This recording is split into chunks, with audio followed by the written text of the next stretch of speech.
Good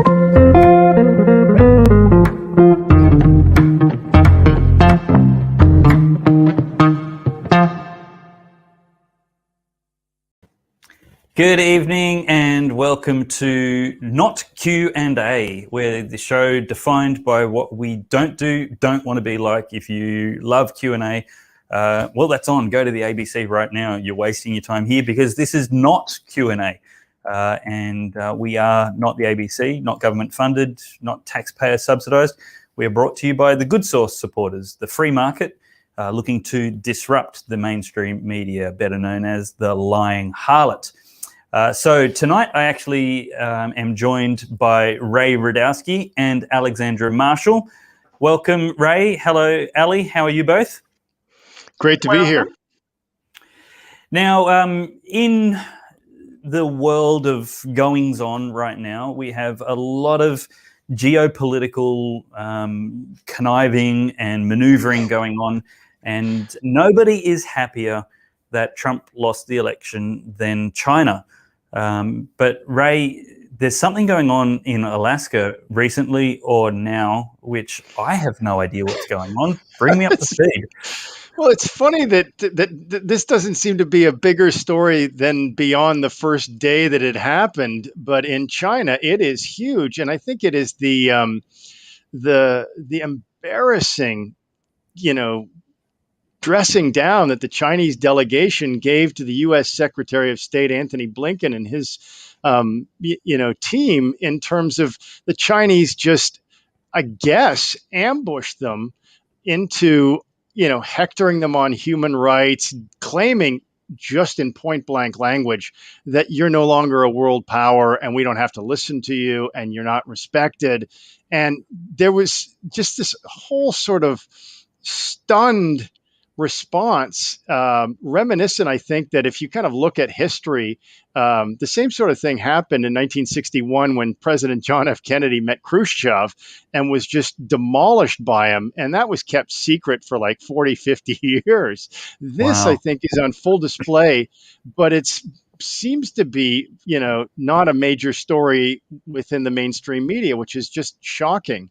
And what's really interesting is that the Chinese, when you listen to that whole, diatribe against the American delegation, they sound a lot like Trump. They're just going on about, wow. It's just an amazing, and you read the transcript and you just think, how could the Americans have allowed themselves to be browbeaten like that? They didn't bring up COVID. They just sort of sat there and said, well, I guess we'll have to do better on some of this stuff. I mean, the roles were reversed on it. And when we started having this conversation about talking today, you didn't seem to know about it, which I think indicates that it doesn't seem to be a story that got much traction. However, in China, oh yeah, the translator who was, again, on the spot for this, became a national hero. I mean, this is how the Chinese have now milked this experience for all it's worth. And I think that it comes on the heels of like President Biden falling 3 times up the stairs on Air Force One.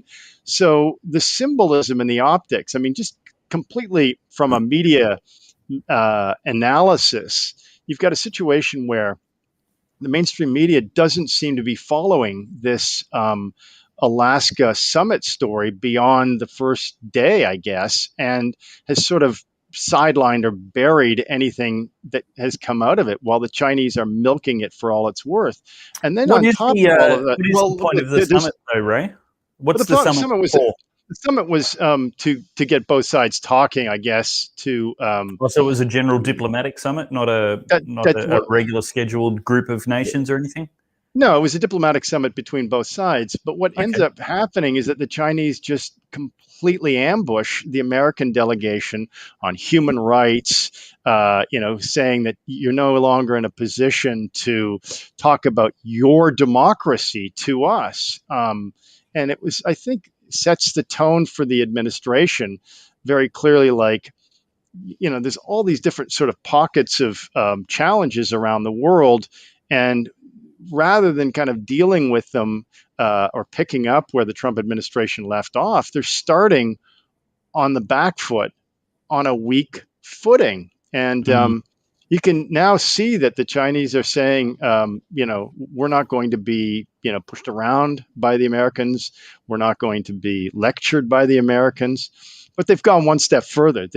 I used to cover some of these things back in the 90s when I was a reporter, and the language was so sparse from the Chinese side. You really had to kind of just look at the stars to try to figure out what they were trying to say.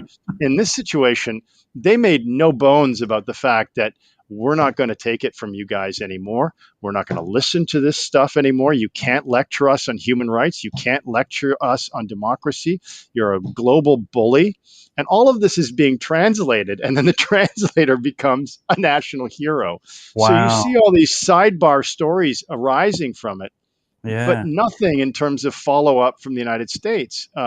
It's just, shocking. And then on the heels of that, the big story that comes out that no one's talking about is Kim Jong-un is now launching missiles, and I think Biden did comment on that and said, I'm not too worried about it.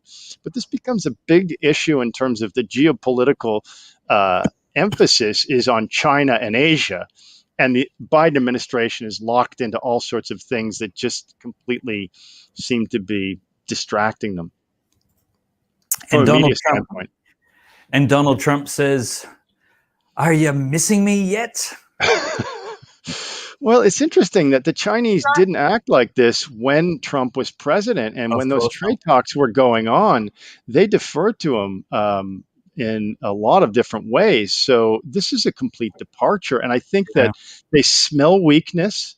The Russians on top of that, when Biden came out and said something to the effect that, Putin is a killer, there was some idea that Putin came out and said, I'd welcome you to a debate. But really what they're doing is openly mocking the Americans, and there isn't a response in kind.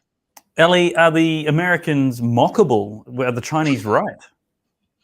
Well, first of all, nothing trends as a news story in China unless the Communist Party of China wanted to trend. And so the story that our press have ignored is not the contents of the actual speech, but the fact that China has started to play geopolitics in the political social commentary realm. And this is China has been attacking the West in many different ways recently.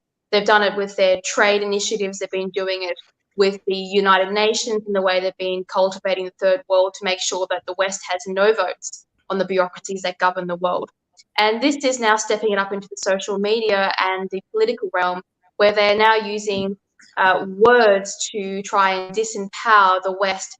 And frankly, when you've got a puppet president like Biden who can't even get up the steps to his Air Force One, the words of China are not even the most damaging thing. What's damaging is the politics that the United States is engaging in all on its own, because they're governed by the fringe Democrat Party. And that in of itself is the most dangerous thing to the West, because as the Russians were telling us after the USSR fell, they started to tell us what they were doing and how they used to play politics.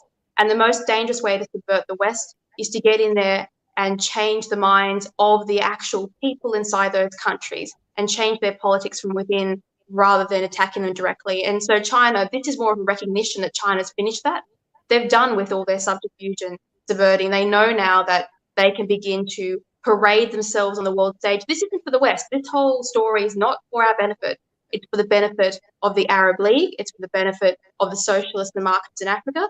That's what this is really about. It's signaling to places like India, you don't go with us. We are going to be the new world emperors, and we're going to start making life really difficult for all of our neighbours if they continue to support the West. And we should be worried about that.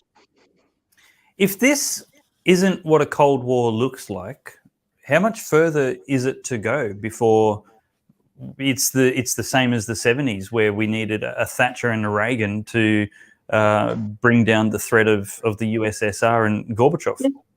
This is not going to be a Cold War. This is going to be a hot war. If you look at the geopolitics in play and how the world map is aligning and how the alliances are working out, China is making preparations for the physical movement of arms across vast landscapes that were into strategic military ports across the world, almost an identical placement to the most crucial places during the last two world wars. And if anybody was actually paying attention, they'd realize that a lot of the green movement Belt and Road initiatives are layered over last century's military ports. And I think we're more likely to end up in a World War II scenario than we are in a Cold War USSR scenario. I don't see that China's an aggressive country. I think that they are aggressively pursuing an economic agenda, but in terms of ideology, like they're not, spreading communism around the world. I mean, they're beyond that. No, they're not. They don't even believe in it internally. I think that this is an opportunity to insert themselves into various economies and drive a wedge between themselves and the West to avoid any kind of coming under the spotlight that they used to be from, human rights on the whole spectrum of human rights, which tended to be kind of where China was always on the back foot. To see the U.S. Secretary of State kind of like stunned at the way the Chinese were kind of flipping the script on them, I think is where, as you're saying, it's an embarrassment for them. And if you're one of these countries, it's kind of looking at who you're going to throw your lot behind. Is it going to be that administration, or is it going to be somebody that's going to build a bridge or, somehow inject money into your economy somehow? That, I think, is where they're going to be most successful. They're not a military power yet, and I don't think they've ever successfully fought a war. China absolutely is a military power. When you go through and find detail what they've been up to with the regimes in Africa in particular, and also in many of the Arab League regimes, but we'll talk about Africa first, they have been funding not just the projects of like solar and wind and dams and mines, they've been funding the physical political parties who are most revolutionary and who align most closely with their communist roots. And that's not just in order to gain seats at the UN. They want a world that thinks the same way they do, that supports the same principles they do. But in doing so, they've also secured military strategic positions. And it's not just one or two or half a dozen, it's hundreds of military ports around the world. And if you look at what they've been buying and what they've been producing as far as armaments go, this is not just a show and tell like North Korea does, where they parade some weapons to the streets. What the military force that China has built up is a war-style preparation military force. They are trying to challenge the United States' supremacy both on the sea, which is why they've been down at Sri Lanka. That's why they've been down there securing all of East Asia.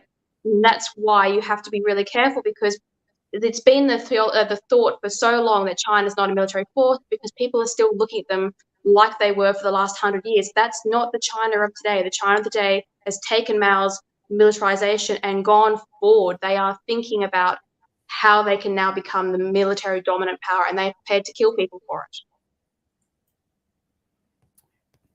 it. Your thoughts on that, Ray? Well, I think that when you kind of look at the entire debacle that arises out of that Alaska summit, it's clear that however this is going to pan out, the Americans aren't on their front foot. They're not on their A game. And they, to put it into Trump's words, they haven't sent their best forward in this. And I think that, the idea that the Chinese were saying in terms of don't be exporting color revolutions our way, don't be a bully, don't be the aggressor, that's the kind of language that you've never heard from them. So however they're positioning it, militarily, I think diplomatically, they've taken on a completely new persona globally and aligning themselves with the Russians, who, again, look at all of this and are openly mocking the United States. So I think that they smell weakness. How they exert that power is going to be something to kind of look at. I don't believe that it's going to be militarily, but I think it's going to be economically, because I think that China, they've never really fought a war apart from Korea. They've had these sort of border skirmishes. They didn't do so well against Vietnam in the late 70s. But then again, we're talking about a different China. The China of today, I think, is moving forward very quickly.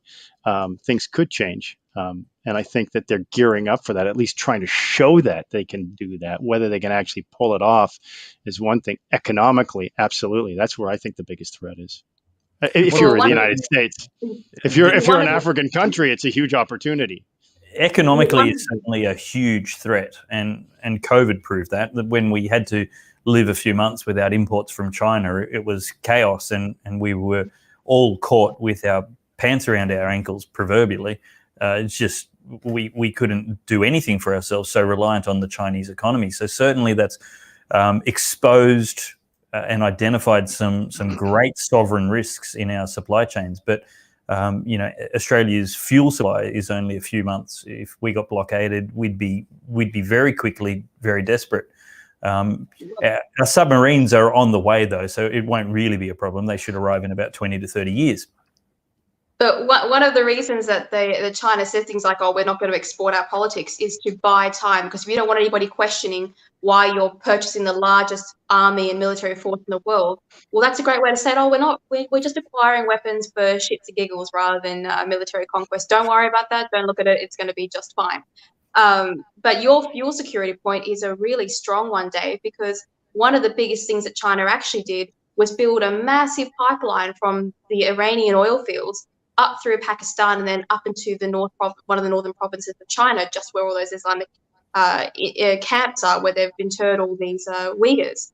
That was to avoid any kind of problem where the oil for China is usually blockaded down in the south of Asia. Well, this gets around that problem because it's the easiest way to cut China off is to stop their fuel coming in down to the Pacific. Well, now they don't have to worry about it. They're getting their fuel through their Iran and Pakistan pipeline. And that's one of those things you look at and go, well, it's nice whatever they say diplomatically, but when it comes to war, the one thing you should learn from history is it doesn't matter what people say. It matters what people physically go and do, what they spend their money on, what they build. Yeah. Well, the other thing to bear in mind for all of this is that the Chinese are like completely balancing their economy, and they've been doing that for the last 5 years since Xi Jinping took over. So they're moving from this export-driven economy that has been where the United States and other countries kind of give raw materials and then the Chinese export them, to being much more of a domestic demand-driven economy. So they recognize that this idea of economic nationalism is where it's all at. And I think that the point you've just made about, developing a pipeline that avoids all these sort of, routes that could be, delay energy to them is all part of that. But the broader situation is how media has completely ignored this story. And, the fact that all of these things are taking place and no one's talking about them in the United States, they're talking about a lot of other things that seem to kind of be taking the country into a direction that is going to be very difficult to dig out of once, common sense prevails. That's because Asian politics is very difficult, and you can't just search a hashtag to work out what's going on in Asia. You have to read the documentation. It's not collated for you in a nice report, because half the time our politicians have no idea what's going on. And so the press simply aren't looking at anything. But you're right about the economics of Asia. One of the reasons that Trump was going so hard on changing the economic relationship between the US and China is because the only way you can stop a superpower like China rolling forward into its pre-war motions is, of course, to undercut it with its economics and hope that the fragile dictatorship that Xi Jinping has, because let's not forget Xi Jinping has a lot of enemies inside China, is to put pressure on that dictatorship and on that political system so that it has problems from within so that it can't go outwards. But the biggest problem that the world has is that it's not just a communist system. It's led by Xi Jinping, and now why he might appear to be a quiet person, he spent the first few years of his political regime, schmoozing up to the West and being all nice and gentle. He is a redder than red communist. Stalin and Mao are his idols. He wants to be like the old USSR and dominate the global politics, and he wants to do it by force. And so you have to understand the man in charge of a regime like a communist regime, because what they think drives the entire regime forward, regardless of anybody else in it. I don't know if the Alaska summit is going to do much for America. It'll be forgotten. But how serious is North Korea? Is this just a tin pot despot showing off and doing his show and tell, or is this evidence that they have zero regard for America in the wake of the change of power? What I think you're seeing, and this echoes again what we've just been talking about, is that there is this vacuum of global leadership, and that I think was on firm display in Alaska, where the Chinese have just taken over, and they're going to say, you guys aren't the boss. You guys aren't the boss of us. And they're starting to, push out in different ways. And the way in which the Americans were there's another scene in that you got to watch the videos in the transcript where the Chinese are inviting the media to stay and the Americans are asking them to leave, and the Chinese are like, what, you don't want to have the media stay? Like, it was a complete disaster. The optics were terrible. Obviously they weren't prepared. It doesn't seem like they really recognize the threat in the same way that this podcast does. Like, what do we know that the U.S. State Department is ignoring? So, no, it was I think that sets the tone for where the next 4 years could be from a global and geopolitical standpoint. So, you can laugh all you want at what a shit show it was. But honestly, the fact that it's not being covered by mainstream media, that this isn't a talking point by Western governments everywhere in terms of we got to get it together, is, I think, a really important oversight that needs to be corrected. From the Chinese standpoint, fine. Okay, that's great. I mean, you guys just keep doing that, and we're going to go and we're going to continue with our various initiatives so that when you finally do wake up, we're going to be in charge. The Russians are going along with it. Right after that whole thing in Alaska, they did, I think, there was some discussions with the Russians right afterwards. So it's clear that the Chinese recognize that this is, for them, a really good opportunity to assert themselves in these various different markets, whether it's militarily, whether it's economically, in the areas of the environment, in the areas that the United States normally would be, leading the dialogue. Even in the area of human rights, it was bizarre to hear them talking about, don't, export your democracy. We've had it with your color revolutions. Don't tell us, how to run our country. I can tell you exactly what North Korea is. If you're going to take a tiger out of the wild and put it in captivity, you have to tranquilize it first. And before you go anywhere near that tranquilized tiger, you're going to poke it a few times to see if it's actually awake or if it's gone to sleep. And so you see it before every major conflict. The person who's going to be the aggressor has to work out exactly where first of all, what the major opponent is doing and what kind of state they're in and what they're prepared to tolerate and what they're not prepared to tolerate. And then you have to work out what their alliances really are. And you do that by causing a bit of strife with whomever's crazy enough to try it. And let's face it, North Korea is basically there to help China work out what America's status is on the world stage. That's almost their only function as a country at the moment. And so what China's doing is they're trying to work out, well, if we do this, the next big one will be Taiwan. China will go after Taiwan. And China's going to sit there and go, who does the US call? Which alliances form straight away in a military fashion to say able to go against Taiwan? Then they will know how big and how far the paper treaties go and what's just empty promises as far as geopolitics exists. And that's what you have to watch out for. And America has to be really careful. This is what Donald Trump was so hard on North Korea from. He didn't think he was going to make any progress with North Korea. It was never about North Korea. It was about telling China, hey, if you use North Korea as a stick, we're just going to obliterate it. It's not going to be there anymore. And that was to tell China, don't touch anything. But what was also strange, or very interesting, kind of from an observer point of view, was just how much Kim Jong-un seemed to admire Trump, but totally disrespects everybody else in the American political establishment. Like, he liked the basketball guy. He really liked that guy. And he really liked Trump and was willing to meet him, albeit in Vietnam. It was Where did they meet? It was Singapore that they met. Mm. In any case, he made the effort to go to this third-party country to do this, and Trump stepped into North Korea at the DMZ. So they had this relationship that I think if Trump had continued into the second term, I think would have changed things around. But again, back to the thing that really interested me about the whole idea of the Alaska summit was the media coverage.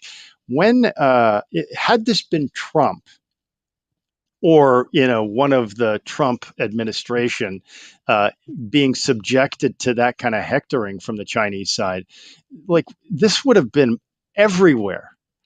But since it's not, I had to remind everybody that this story actually happened, because after the first 2 days, it's off the international media radar screen. You have to really dig around to find video of it or coverage of it. And that, to the point that you're making about how serious the threat is, it's not being taken seriously by a media that just wants to either move on to other things or wants to cover up the debacle that occurred in Alaska during that summit. And that's why we need diversity in our media. That's why the good source is so important, because the news is what's not in the news. What isn't the news telling us that's really important that's going on in the world right now? And so what we need to do is make sure that we are getting a diversity of diets. You can't watch only the good source. For a start, we just don't make enough content. Secondly, you need to see what other people are saying about it as well. So a big thank you to the good source supporters who regularly contribute and make sure that there's no paywalls and that this is a free enterprise. We hope that continues indefinitely, but we'll make sure it is for as long as possible. The other thing that you need to know is that one of our contributors right now is actually being affected by the floods, and so many people have, and that is Alexandra Marshall. Her farm is well underwater, and so much of, if not entirely all of her house contents need to be replaced. And so I'd actually like to put the call out tonight to actually go to her contributors page on the Good Source, goodsource.news/Marshall. Head there, and can I ask you to chip in whatever you can? I'd like to think that we could, between us, put a couple of $1,000s together to start helping her replacing her library full of political books and reference material which she uses and needs to be able to research and do the work that she does so well around the various places in Australia. So if you can contribute to helping Ellie Melly just rebuild her library after it got thoroughly soaked in the recent flood emergencies that we've had across the east coast of Australia, please head to goodsource.news/Marshall. We will be absorbing all the transaction and merchant fee costs on that. 100% of the dollars you part with will go to Ellie Melly. And of course, we've made some donations as well. And that would be really great if you can help us out with that. Now, another one of our contributors, James McPherson, wrote an article this week, which is a great introduction to our next topic. Head to the goodsource.news and read the article, The Shocking Lack of Genuine Concern for Women's Rights. Hundreds of New South Wales families are being evacuated from flooded homes. Meanwhile, our political advisors are busy jerking off on MPs' desks. Government-imposed lockdowns have devastated businesses across the nation, and with JobKeeper ending next week, thousands of Australians do not know how they will pay their bills. Not to worry, our politicians are occupied having sex in the Parliament House prayer room. The COVID vaccine, which we are told is key to beating the pandemic and to opening up the country, is being rolled out at a snail's pace. Whatever. Our politicians and journalists are focused on weaponising allegations of rape in order to score cheap political points against ideological opponents. The old adage, you get the politicians you deserve, has never been more insulting. And the truism that politics is downstream from culture has never been more depressing. Violence against women is a real problem in our country, demanding real action, but those who protest most passionately about women's safety rejected an invitation to discuss solutions with the Prime Minister because it didn't provide them with the photo op they were after. And it's not like the Prime Minister doesn't have time to meet with people, since he abdicated responsibility for running the country to state premiers who can't wait for the next sneeze to give them an excuse for emergency powers and regular television spots. But the pressing issue right now is women's rights, not the rights of women stuck overseas, unable to return to their own country because of arbitrary border closures, and certainly not the rights of females in utero who are more likely to be aborted than males. Feminists have banned any negative discussion on abortion because, well, healthcare, right? And not the rights of female athletes whose personal safety, health and livelihood is threatened by the insistence that biological males identifying as women should be allowed to participate. No, our sports administrators insist we are much too polite to raise any objections, and certainly not the rights of Indigenous women who are 32 times more likely to be hospitalised as a result of family violence than are non-Indigenous women. That issue will be studiously ignored because our political elites are far too sensitive to make a scene about anything other than the date of Australia Day. And so here we are, saddled with serious problems being handled by fundamentally unserious people. Meanwhile, our universities won't defend free speech because they are afraid of the students. Our Christian ministers won't defend Christianity because they are afraid of their increasingly woke congregations. Our conservative politicians won't defend conservatism because they are afraid of the ABC and of Twitter. But I repeat myself. And our young adults won't defend Western civilization because they've been taught to be afraid of it and worse, to hate it. Other than that, things are going well. And China says hello. I don't know if I should sing the lyrics, but he's got the lyrics here. I come from a land down under where women rage and men blunder. Can you hear the thunder? Can you hear the thunder? You better run, you'd better take cover.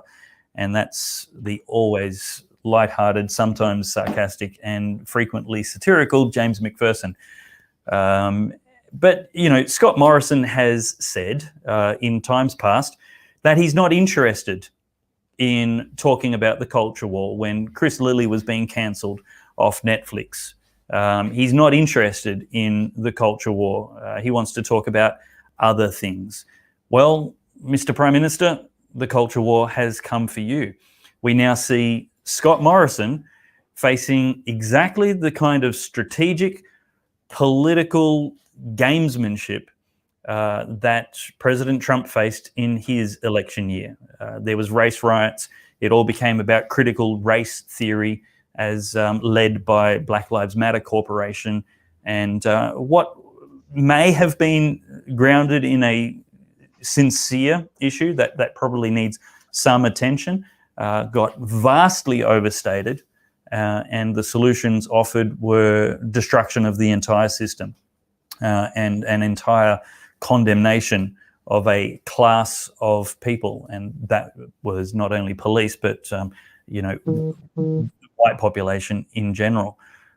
So joining us right now is another Good Source commentator who's dealing with this in his show released tomorrow, Damian Coory. Damian, welcome.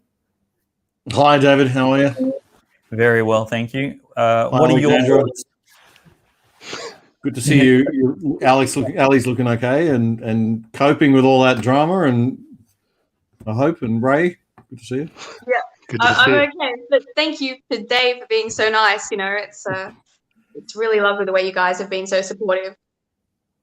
Yeah, we definitely want to see every Australian, and if you know anybody who's suffering, help them out. If you know anybody who's been a victim by that, reach. Do what we can to be there for each other. But Can I tell you a really, really, really quick story about that? About the human spirit? Sure.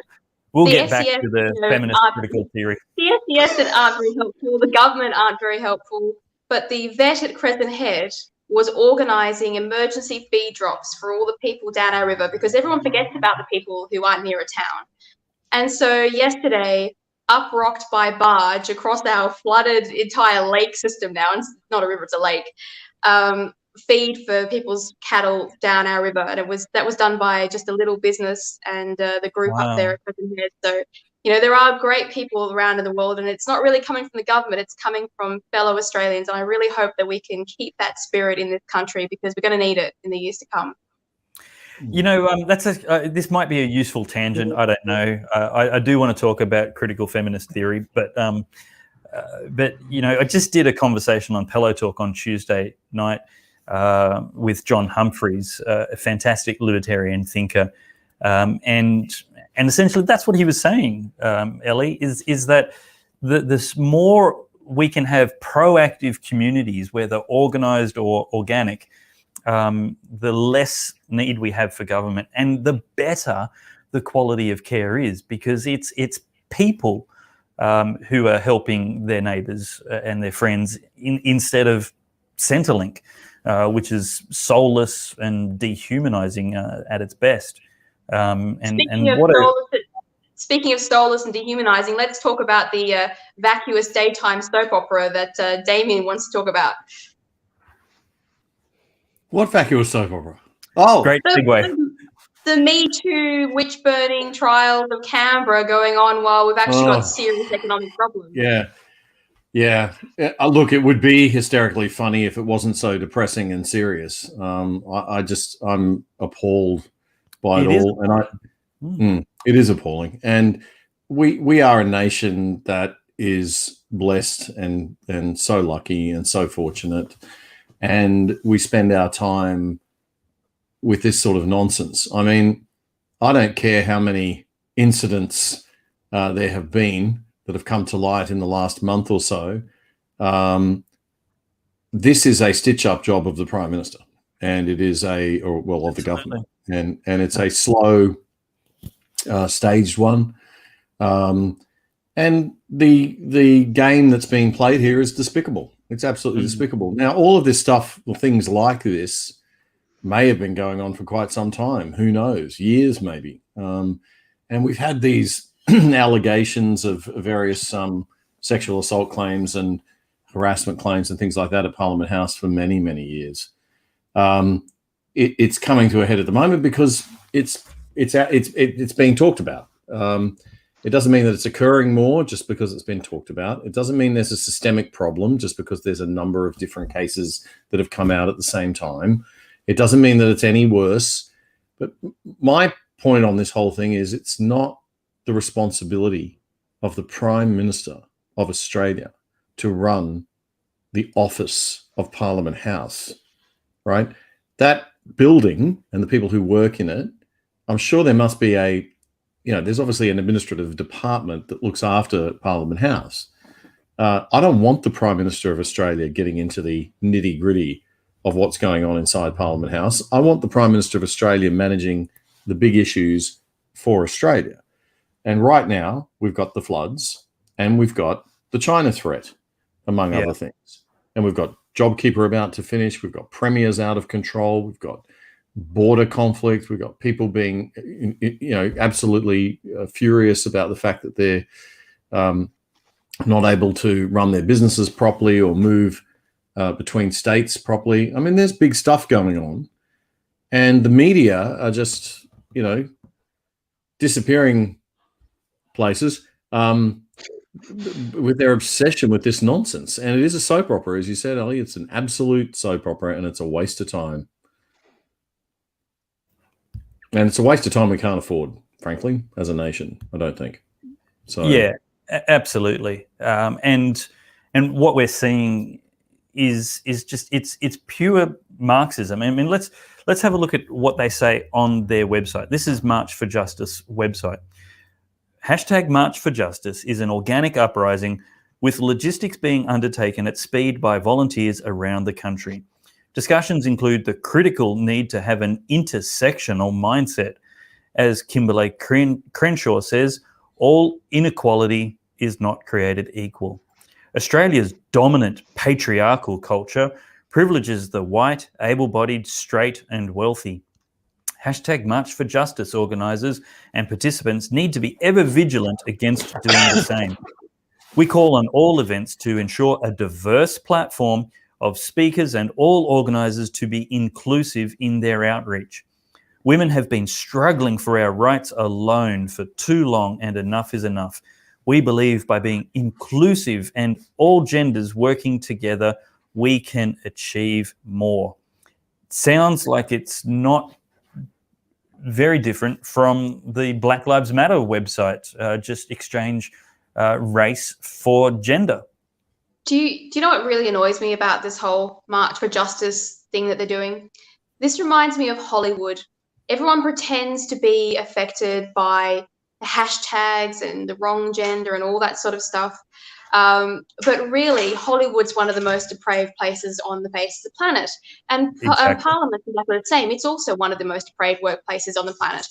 And they are not, the absolute honest truth is that it suits them to be that way. In Hollywood, the casting couch was useful for young women to get themselves up to the top of the stream without having to worry about merit. In politics, they like going out, getting drunk, shagging each other, and spending their time doing that instead of actually doing the work the country requires. And so none of this is about changing Canberra philosophy and how, doing more work down there. If it was, they'd be asking the security guards how two drunk people sign themselves in after hours into the most secure building in Australia. It's not. It's about using the Me Too victimhood movement as a way to get rid of political people they don't like, and essentially to reduce the government figures so much that the Labor Party can take government by default. That's all it's about. It's got nothing to do with women, nothing to do with behaviour. It's just an excuse. You're right. It's got nothing to do with women, because the ministers who are in trouble over this, well, Marise Payne, I mean, how is more women in Parliament going to solve the problem of Marise Payne's handling of the complaints that Brittany Higgins made?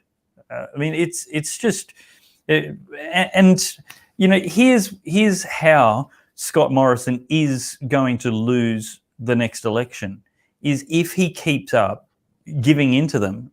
Now he's a fan of gender quotas. Like, are you serious? That's because Scott Morrison's instincts are very bad. And so if he's unprepared and he gets put in front of a camera, he's very easy to manipulate into saying yes to things he thinks will trend well on social media. And so the left are doing nothing but pushing him around into whatever category they want. He's like a piece of driftwood. That's all he's doing. I think you're actually being too generous. I don't think it's not planned. I don't think he's just operating off bad instincts. I think he's operating off polling. I think that this is what he thinks is necessary to win the next election. Yeah, and I think you might be right, David. That's the other thing that worries me. Once upon a time I would have said, and I know, Ali, you don't agree with me on this, but once upon a time I would have said if he took a stand and he was strong and he led instead of followed, and just led on issues and tried to educate the community rather than just reading the market research and being Scotty from marketing, and looking at that market research and governing according to that market research. The market research is always going to show you at the moment a left-wing narrative, because the public are not being fed an alternative narrative, right? Correct. So until you're out there with an alternative narrative, giving them an option, of course they're going to say, well, yeah, we think this is terrible, we think that is terrible, and we think this is terrible. No one's painting an alternative picture from mainstream political parties. That's always been my angle, that we have to come out as strong conservatives and give actually have an opposition. And then I'm saying, sorry, I didn't actually. Sorry, Ellie, I didn't actually finish my point. I went off on a tangent, but I often do that. The point I wanted to make was that I'm actually now I'm disillusioned. I'm disillusioned by the public. I'm disillusioned now that maybe ScoMo's right. Maybe we can't hold on to, the Liberal Party can't hold on to power if it goes with a strong, hard narrative, because we failed to reform the things that needed to be reformed a few years ago, like the ABC, like the education system. Until you get those two very important aspects of culture and radically reform their worldview, they are running on a complete identity politics. I sound like a broken record, neo-Marxist wokeism, whatever the heck you want to call it. They are running on that paradigm and academia is running on that paradigm. Our schools are running on that paradigm. They're educating the teachers are educating our kids are growing up becoming teachers. It just goes round and round and round. And this is what's believed to be the good guys now, right? This is how you be a good citizen. You buy into all of this woke stuff. It's coming into corporations through HR. It's all over this country. I had no idea how entrenched it was. So what are we going to do about it? You can't win an election, I don't think, anymore. And I because if you take this a strong tack, because Australians are generally brainwashed by this stuff, much worse than Americans. The Liberal Party's been in power for a long time, and the most fundamental thing they should have done was fix the education system. Because, trending hashtags are one thing, and you can convince people to do stupid stuff at an election or two, but the real danger comes when you have 2 or 3 generations raised to believe that this kind of socialist Marxist thinking is the correct way forward. And once you've got the bulk of the Australian population who, it's like indoctrination from a young point into a cult. It's very difficult to unlearn that kind of indoctrination because it's almost instinctual.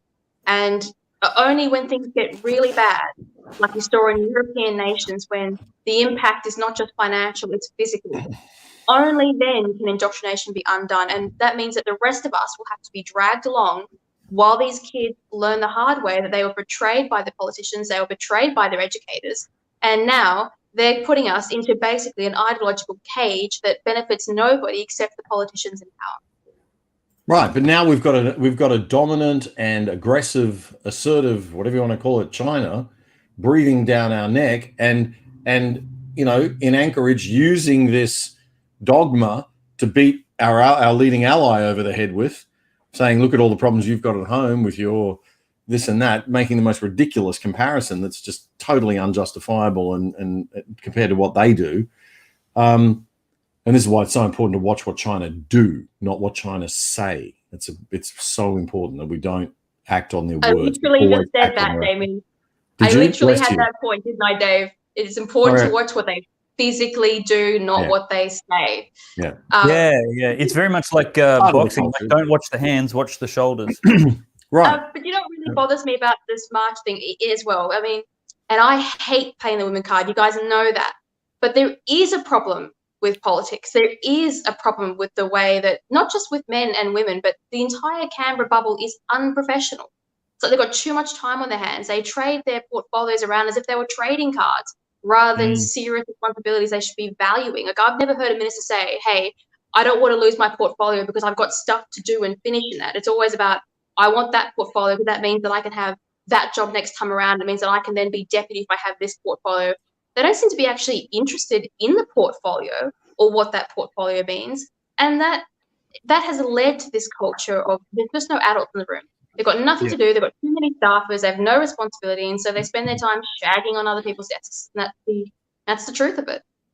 Yeah, definitely. Ray, what's your take on I guess the media bias or lack of integrity in running with this issue, which isn't anything new and is greatly overstated while still being serious in the extent that it is a problem, but ignoring all the other justice issues that are affecting what we see 32 times the rate of family violence amongst Indigenous communities. Like, where's the outrage demanding action about that? Well, I think what you're seeing now more than ever is like a fragment. I mean, you can be outraged by it, and rightly so, but from a kind of media analysis point of view, all it just points to is that increasingly there's lack of trust in mainstream media. So while we might kind of be looking at it and going, wow, I can't believe that they're not covering it, there's this balkanization going on and a fragmentation.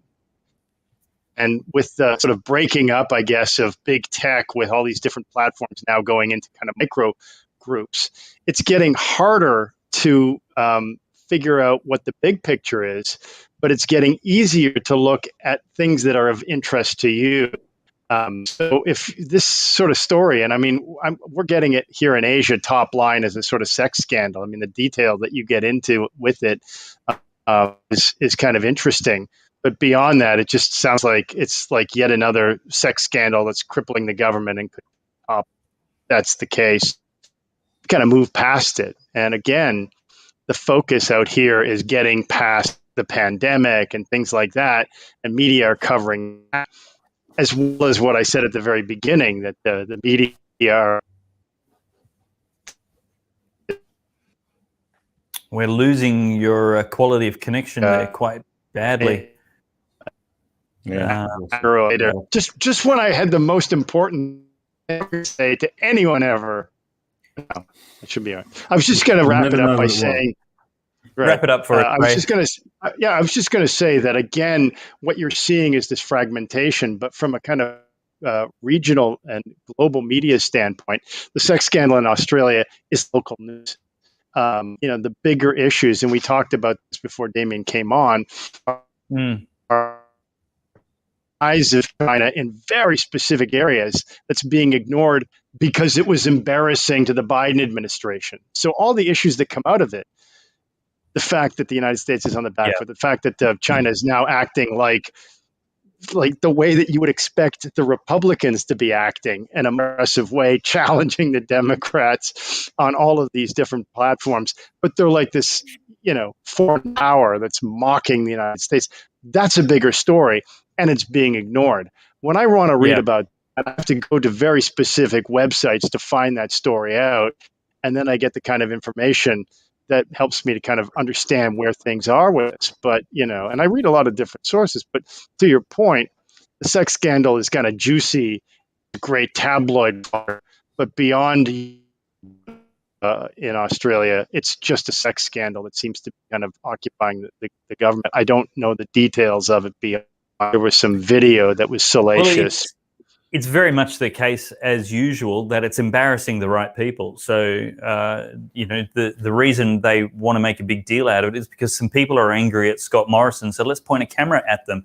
Doesn't matter if there's any merit or credit to their story or their blame or their finger pointing.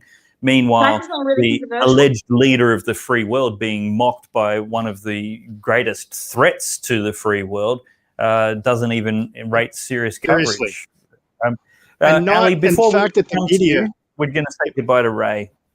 Yeah, okay. I'm just going to say something really controversial about that topic that Ray was talking about. There's definitely, it's like, as I said, the casting couch in Hollywood. There is some responsibility on women not to allow this kind of environment to continue on and to be profitable for some of them. Because I guarantee you, if women report it sooner, if women do not tolerate it, if women don't play along in the hope that they'll get job advances by engaging in behavior like this, the blokes will have a much more difficult time of continuing on with their rubbish when women change their attitude and become a bit more on the ball. But at the moment, we're seeing young women who have been told by the press to perceive themselves as weaker and needing assistance, looking at shortcuts to power. And you see it in every workplace, and most workplaces have gotten rid of it over the last 20, 30 years. Have gone, no, we're not going to do that anymore. But politics is 50 years behind the rest of Australia, and that's how a lot of people get their promotions, and that's why that environment exists in the first place. Yeah. Ray, thank you so much for joining us tonight. Your connection was fantastic all up until the last 60 seconds, I think. Well, the only point, again, story in Alaska, the Biden administration, had it been Trump that had been kind of ambushed in that same way, as you saw with the Helsinki summit with Putin, the media just mocked him mercilessly for something, and they wouldn't let that story go. But this story's kind of just evaporated, and I think it's a very important story. It's a story to. Yeah, thank you for briefing. Thank you for briefing us on it. I certainly hadn't heard it in the mainstream media. Maybe I just wasn't watching at the right time, and it was on briefly, and maybe some of our viewers watched it. But yeah, anyway. Good coverage on the other side tomorrow night on the Good Source. The other side has a fairly extensive package on it. Very good. On anchoring. Catch up. A great catch-up package, yeah. Brilliant. All right. We'll thanks again, and we'll Ray, speak soon. thank you very much. All right. See you, Ray. Bye, Ray. And so that is a good promotion for The Other Side Australia with Damian Coory. Make sure you are watching that tomorrow night. We'll be premiering that at 7 p.m. Brisbane time and 8 p.m. Australian Eastern Daylight Savings Time. While I'm talking about time codes, this show will be changing when daylight saving happens. So we'll be going, so currently it's 7 p.m. In Queensland and 8 p.m. where there's daylight saving on the East Coast. Will be both after daylight saving ends coming to 7:30. So half an hour later if you're in Queensland, half an hour earlier if you're in New South Wales. Hope that doesn't upset your dinner too much. Ellie, you and I were chatting earlier today just on the phone and just discussing these topics in research and briefing for tonight's show. And something that I said to you was, it is true that men can have really zero appreciation or even awareness of what it's like to walk through the world as a woman. And I don't mean that in the obvious sense, but I actually mean we just don't know what we don't know. And here's the power of these Marxist movements is they latch onto a kernel of truth and then exploit and manipulate for their own political agenda something that we should be concerned about. Why don't you just, I guess, try and encapsulate for us, helicopter view, some of those things that you've experienced which might be common to ladies? Yeah, so this is what I was trying to get at earlier. While men are worried they're going to have accusations made against them, it is commonplace. Every woman I have ever met, with no exceptions, has had problems with men they don't know, randomly hitting on them in a way that's not just it's not just a, hey, you want to go on a date thing. It's a hand on the ass at work. It's some kind of thing that you would find wildly inappropriate. And women are taught, especially from my mother's generation, to just brush it off, or to give them a stern look, or to try and dissuade that kind of activity.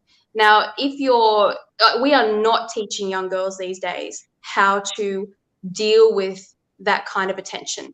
And in fact, we are monetizing. We're either turning them into, it's like telling them to turn that into a victimhood narrative, but they can go and get lots of cash for it, which is not the right approach. Or they are being told to utilize that as a way of getting ahead. Now, neither of those things is useful as far as maintaining a healthy workplace full of adults. And it really does boil down to the fact that we do not have an adult workforce anymore. We are breeding an infantilized workforce where we're teaching people to call for the state every time something happens to them they want to resolve. The best I ever saw it managed was our old workplace, where the boss basically said to everybody, right, you guys, you're adults, you can shag whomever you want, doesn't matter to me, I don't want to hear about it. If you can't present yourself to work and act in a presentable way and behave properly at work, and we don't mean like one fight or one, we mean like if you can't work every day properly in a professional fashion, then you're both fired. And that meant that it was your personal responsibility as two adults in a relationship to maintain yourselves in a professional environment. Now, the idea of Turnbull's let's have a bonking ban, not only does it solve nothing, it ignores the fact that a lot of people meet their partners at work. You can't just tell people in the workplace, hey, you can't have relationships. That's not only unreasonable, it's going to start criminalizing natural and normal behavior between adults, which is, again, the wrong thing to do. What we should be teaching people to do is how to correctly report acts that are criminal and make sure that they're reported immediately and taken up by authorities, how to report acts that are inappropriate to head office and HR so that they can be dealt with. And it's like those guys who are wanking on desks, they should have been reported, sacked, and it should have been on their references so that people knew about it and they could never work in politics again. That's how you deal with behavior like that. That's how you get rid of it. But we are seeing so many failures of workplace environments that it's just led to a whole culture of what we're seeing unravel in the press today. Like the reason that Scott Morrison's got such a problem now is because his cabinet and his political party and all their staffers are the product of 20 years of factional appointments, inbreeding as far as appointments of staffers to MPs. Like it's a mess, and he's got nothing to stand on because the quality, there's nothing there underneath it. And that's that's indicative of both parties. And it's sad to come from a private workforce and to have a look at what's going on in politics, because it's just a mess. It's a complete mess. Does that sort of answer your question? I mean, I don't want it. We're not victims. Women aren't victims in the world, but we have a different experience to work, and we are not teaching. Like the women of the 60s were told to go in there to earn your place and to do it on merit and to show men that you are as worthy of that job as anybody else. And that was the right behavior. You could be girly, you could be sexy, but you had to be professional and good at what you did. Yeah, well, look, for me, I'd have zero understanding of what that must be like. And that's compounded by the fact that I've never treated a lady like that. I've never touched a woman inappropriately.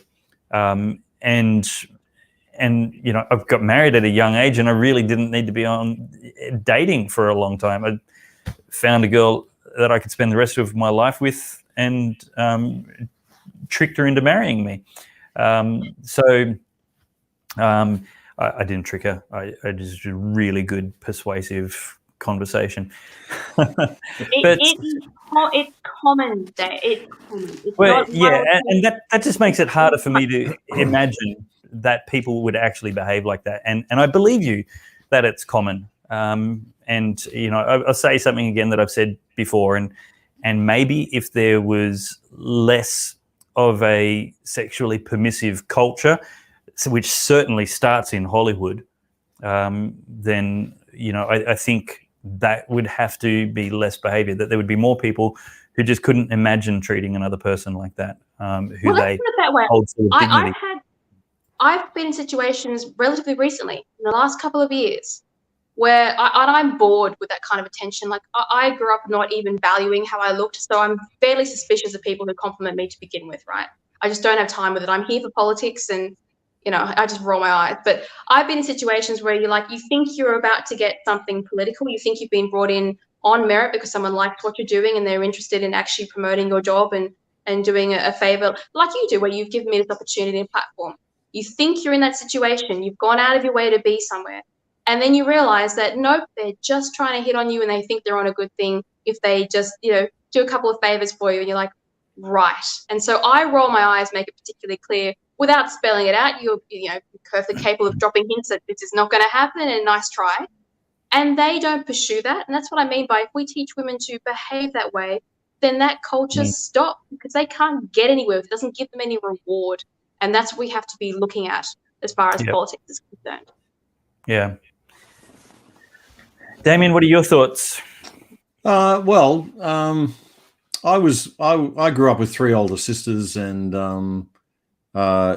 you know, was made very in the 70s and 80s. So I was made very conscious of women's issues and women's rights at a very young age, and I was very supportive of all of that stuff when I was a youngster. Feminist from way back. Feminist from way back, yes. I don't believe that what we're seeing today is all feminism. I think a very small percentage of it is genuine, real feminism, and most of it is just another iteration, another representation of the same old neo-Marxist identity politics garbage. You know, this week, I think I said on the show last week, you know, this week the lefties are dressed up as feminists. Next week they're dressed up as race activists. Next week it'll be climate activists. Next week, it's just the same old thing. You're so right. Like, I don't want this to look like a victimhood narrative. So my problem is what you guys are both saying. It's real, it happens, but it doesn't make women victims. Women manipulate men every damn day. We know that if we dress a certain way and we smile a certain way, you guys are going to open doors for us, and you're going to be nice to us. You might buy us a drink. Manipulation is part of being humans, and men and women do it to each other differently, and that's never going to change no matter how much you write. Damian's right. This is about a Marxist movement weaponizing victimhood for political power. Yeah, and I think that's one dimension of it, you know, and I think that's the dominant dimension now in our power. And this is my thing, right? This is what I'm concerned about with Australia, is this movement of identity politics and the West in general. But I want to make a couple of points. First of all, you know, sexual harassment in the workplace is, David, I think men who don't do it, like us, find it very hard to understand where this is coming from. But I have been in workplaces and situations where I've seen men act quite inappropriately, not in Australia actually, but overseas. And it's still Scott Morrison's fault. I probably that's right. Yeah, it's probably still Scott Morrison. Must be Scott Morrison's fault. It's not when you expect it, right? It happens at times. You're going, really? Seriously? You're going to try that on now? Are you guys insane? Like it's always blind. Yeah, you're really sad, you guys. Yeah. Well, I mean, the guys who do this stuff have got to be sad. I'm astounded by the number of women who've told me that they've had these experiences in Australia. I mean, it's everywhere. I mean, every woman you could possibly talk to will tell you have got a story, right? So there is a problem out there. I don't think it's, they're not all men. You know how I feel about that. I believe that statement to be not a cop-out. That statement is a true statement, not all men. 99.999% of men do not rape. 99.99% of men do not commit sexual assault. And, I would like to think that 99% of men at least don't annoyingly sexually harass women at work. But it doesn't take, you've only got to have one perpetrator with, 50 victims and, you're halfway there, right? But it's obviously too prevalent. And certainly in the media, where I worked in the media, I mean, it's just disgusting industry. Industry in the early days. And I didn't realize that as a kid growing up. And I was not sexually assaulted, sorry, pull that back a bit, mildly sexually harassed by gay men, of which there are many in the media, right? And so you'd get that they, brush up against you or make some innuendo or pat you on the butt or something and be like, sorry, buddy, I'm not, respect your team, but I'm not on it. Not in the mood for that. And also at work. But it's like, what? Okay, this is just normal. This is human behavior. What's going wrong in our culture? I think we're actually getting better in some ways with this sort of stuff in the workplace, while we're getting worse. I'm worried about the stuff we were talking about last time, Dave, a few weeks ago. We were talking about that, the impact of pornography and the impact of the diminishing of sexuality, and I think the absurdity of that performance at the Grammys from the revolting Cardi B, and the way that was lauded as some kind of high art. Meantime, we've got Pepe Le Pew being banned because he grabs onto the cat cartoon character. We've got, I mean, it's an absurd, ludicrous, hypocrisy and just you know what you don't want to ruin things like the office romance. That half the time people are throwing it out there because people are going to hook up and they're going to have marriages and they're going to have kids, and you don't want to destroy. People spend about, I think it's 70% of their life in the office. And so you can't have the criminalization of normal human behavior of just trying to find someone to spend the rest of your life with. You don't want that to be ruined. You want to have Christmas parties where everyone gets horribly drunk and hits on each other and everyone rocks up Monday morning the next day being like, yeah, about that. That was not, that's part of being human. That's part of what we remember when we get to the end of the road. We don't want to criminalize that. We don't want to stop that. No. And the universities drawing lines saying that everything is now sexual harassment, that's not helpful. It's not even accurate. We have to go back to, if it's a crime, if it's a criminal offence, that gets escalated straight to the police. If it's just a one-off mistake, or maybe you've made an error and you've come on to someone who, is not interested, that's fine. That's not harassment. That's a mistake. If it's continual harassment by people taking their stuff out in the middle of the workplace and wanking over desks, okay, that's clearly wrong, and that's a fireable offence. I mean, that's stupid. We can't work out the difference between these things. I don't think we're stupid. I think it's weaponized. Yeah. I also think a firing offence is being found naked on a couch in your boss's office. But I already said that she should have been fired the moment she signed herself in after hours drunk, regardless of anything that happened after that. That was I would have fired her for getting drunk at an event she was supposed to be managing, which she was. She was supposed to be putting those drinks on. Really? Apparently, my understanding is that she was the one who organised those drinks, and she was supposed to be managing that event. Now, if it had finished and she got drunk afterwards, well, good luck to her. But anybody getting faceplant drunk at an event like that is not behaving in a professional manner in any work environment. I don't know how bad Parliament House is, but if it's that bad, then yeah, it is out of step. Now, and just because of what happened to her, though, David, I just want to finish this because I'll get crucified if I don't finish this thought by the people who'll take it out of context. That's what I was going to help you with. Oh, good. Okay. We're both going to jump in and say, no, what happened is a criminal offence, but yes. the So because what happened is a criminal offence. Signed herself in the Parliament House. That was sackable, and then the other thing was criminal. That's people are so willing to misinterpret. I wouldn't sack her. I wouldn't have sacked her. I wouldn't have sacked her because of what she went through. And I think they did the best thing they could possibly do. They moved her to another minister's office. They made sure it was a female minister. They listened to her wishes not to report the incident.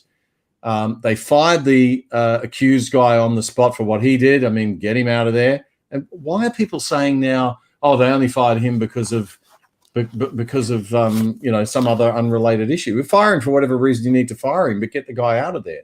They won't even give them credit. How else could you handle this better? What could you have done to handle this better as an employer?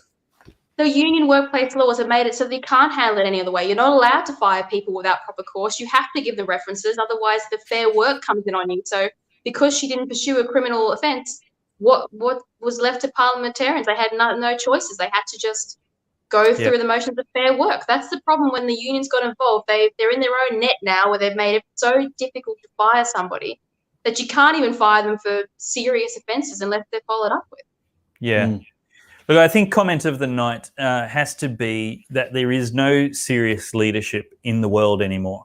Biden is a puppet, and what are we looking to? China for leadership, and here we have Scotty.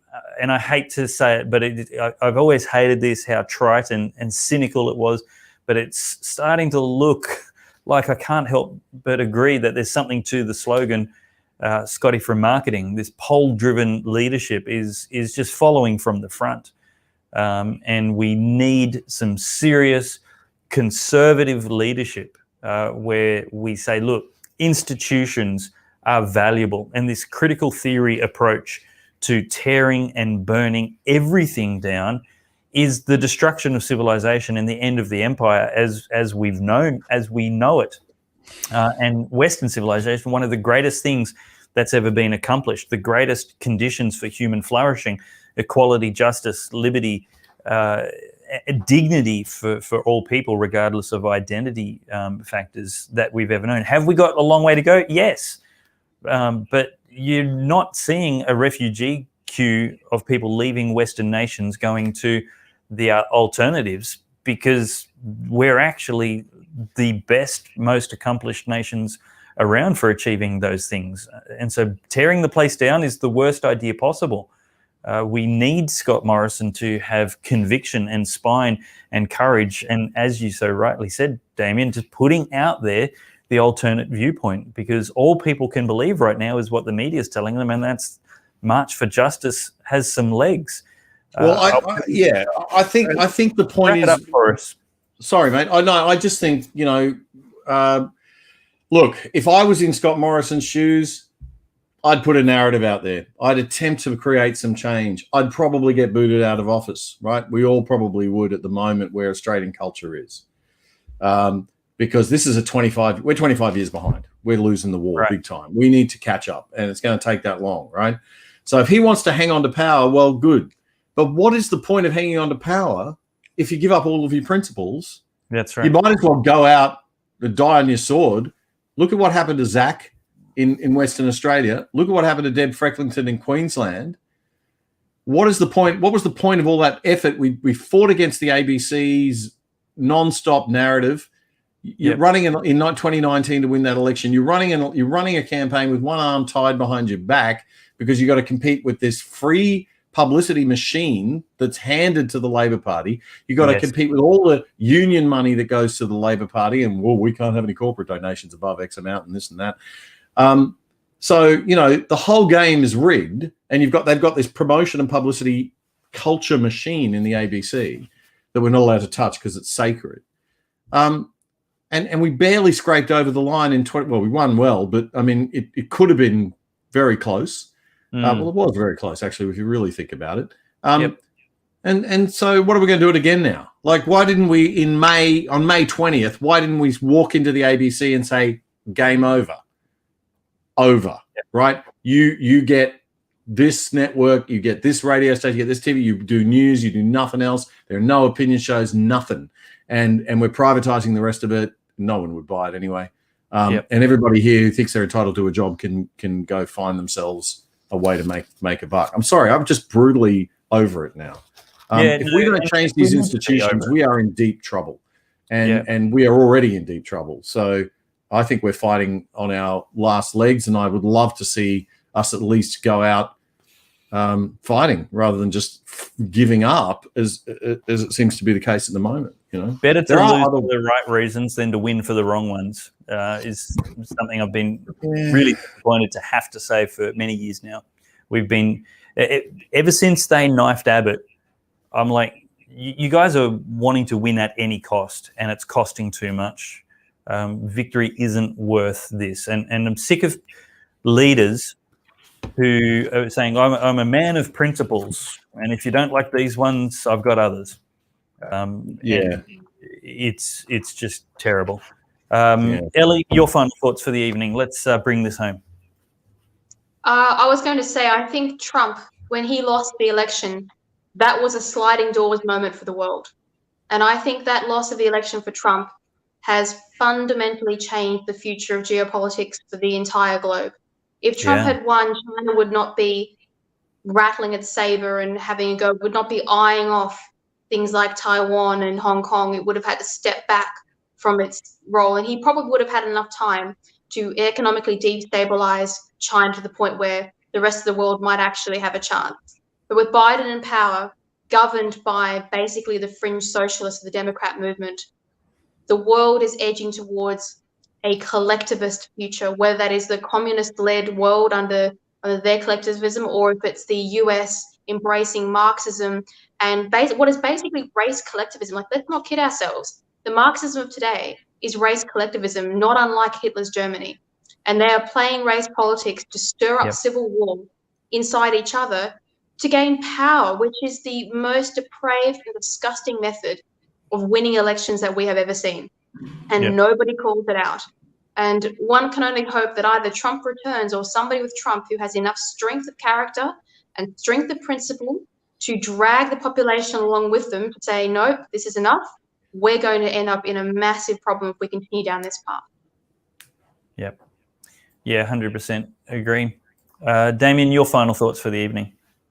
I saw a really horrifying video interview. I think it was Dave Rubin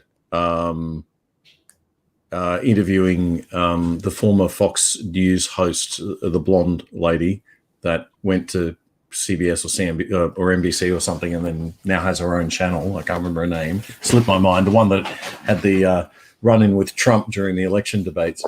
But she has her own conservative channel now. But anyway, they were talking about New York and schools and the stuff that's going on in New York schools around identity politics, around race and gender, and it is terrifying. I had no idea it was as bad as it is. It's absolutely terrifying. But Dave, just on the gender issue, before we go, I just want to point to this Douglas Murray's book, The Madness of Crowds, which you no doubt would know. But in here, he has a chapter. He goes through every type of identity politics, but there's a chapter on women.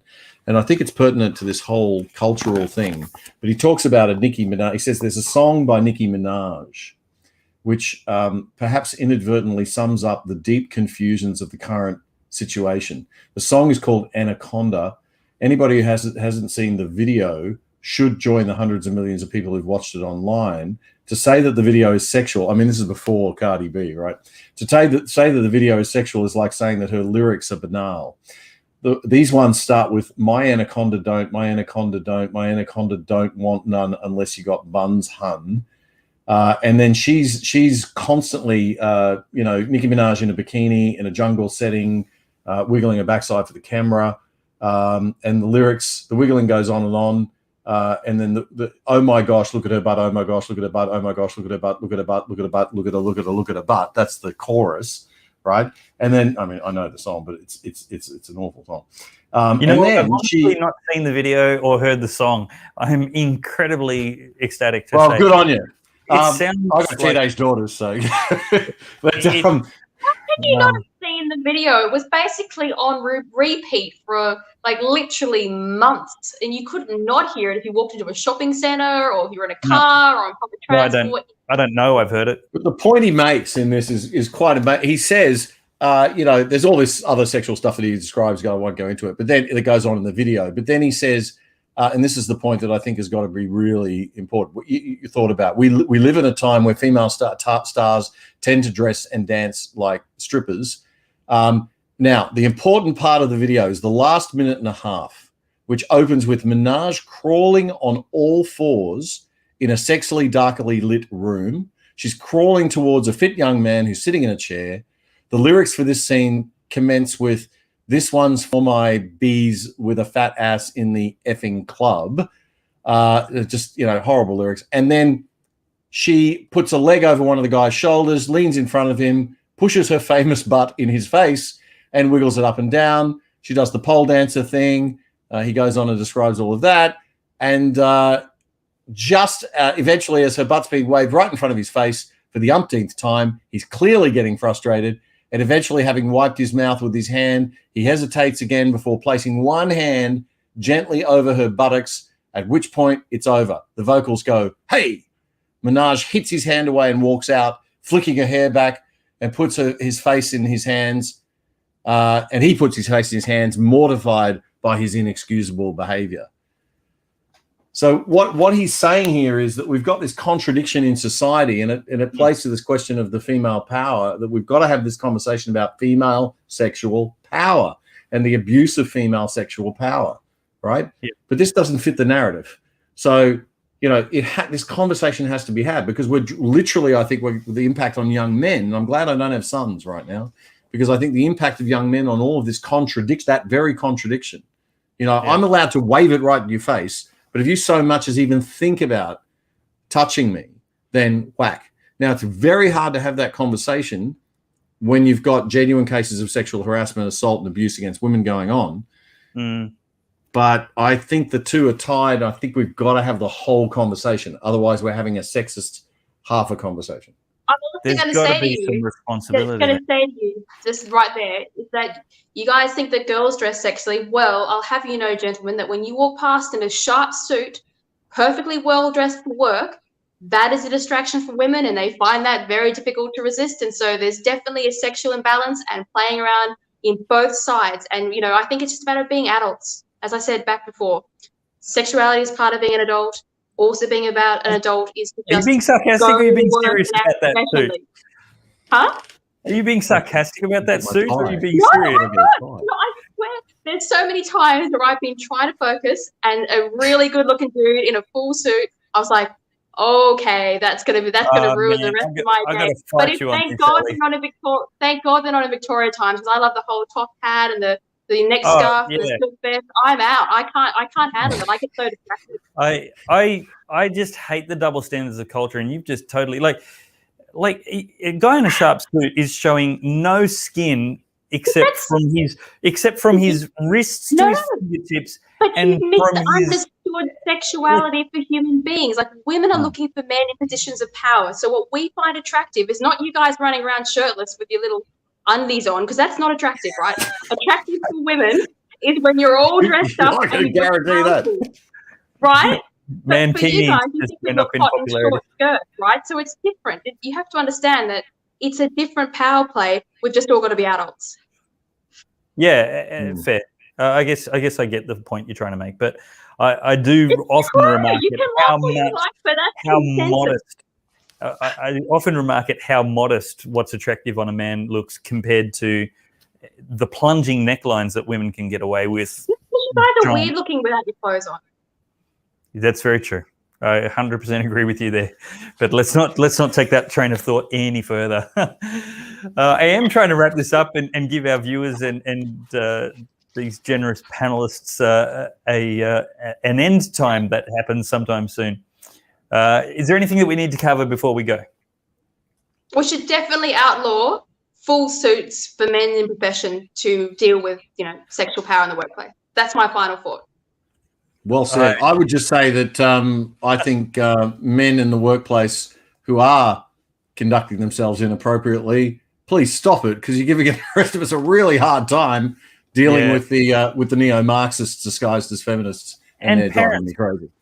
Parents, take responsibility for raising your kids. Forget a conversation about consent. Raise the bar. Treat them about respect and dignity, that people aren't just bodies, but they're also spirits and souls. That we're not animals. We're far above them in dignity and worth and value. And if you've got a worldview which teaches your children that other people are barely distinguishable from animals, well, then of course they're going to act like that. So do better as raising your kids, and have a very high standard that teaches them about the value of themselves as well as the other people in their world. So yeah, I'm blaming parents. I saw somebody who was backing me up in the comments a little while ago saying men wearing suits is not seductive. So thank you very much. Wrong. Well, Alexandra said you're wrong. She said it had to be good-looking men in suits. Janelle's right. You're wrong. Very good. All right, let's put that link up on the screen. Instead of sending me unsolicited pics, the trolls should send me just pictures of themselves in suits. That'd be far more harassing than what they send me. There you go. Do not go to Ellie Melly's Twitter page, Ellie at Ellie Melly. Do not go there, and do not send her pictures of men completely covered with no skin showing except for a very well-tailored bespoke suit. That is not something she wants from you at all. It will be too distracting. It's not something that should be done. Hashtag seductive suits. I'm out. That's it. Hashtag put it on. I'm going bright red. See, this is what the suits have an effect on me. All right. It's been a while since I've sent a newsletter, but I promise they are coming. I've just been so smashed. Head to goodsource.news, subscribe to our email updates. Head to or click on the support button as well and become a weekly, fortnightly, monthly supporter to help keep us bringing you the news that the mainstream media is not going to bring, and creating videos and podcasts for different, independent right of style and commentators in Australia. And we would also like to see you head to goodsource.news/Marshall for Alexandra Marshall. We need to make sure we raise thousands of dollars to rebuild her very, very important library and whatever else she needs to spend the money on. Ellie, you don't have to spend it on books, spend it on whatever you want, but we just want to help Ellie out as the Good Source family. But yeah, spend it on books. You say that again? I'm going to spend it on books. I desperately want my books back. Excellent, and maybe we can even be so generous as to expand your library and reading, because your contribution to the conversation in Australia is very, very important. But that's it for tonight. So thank you very much to Ray Rudowski, Alexandra Marshall, and Damian Coory. Damian's show is out tomorrow on The Good Source. Make sure you check that out, and we look forward to, we'll show you some photos of Ellie's flood damage next week, and hopefully we can report back some really, really great fundraising numbers as well. So that link, one last time as we go out, goodsource.news/Marshall. And yeah, that's it. That's it for us tonight. Thank you very much, and we will see you next week.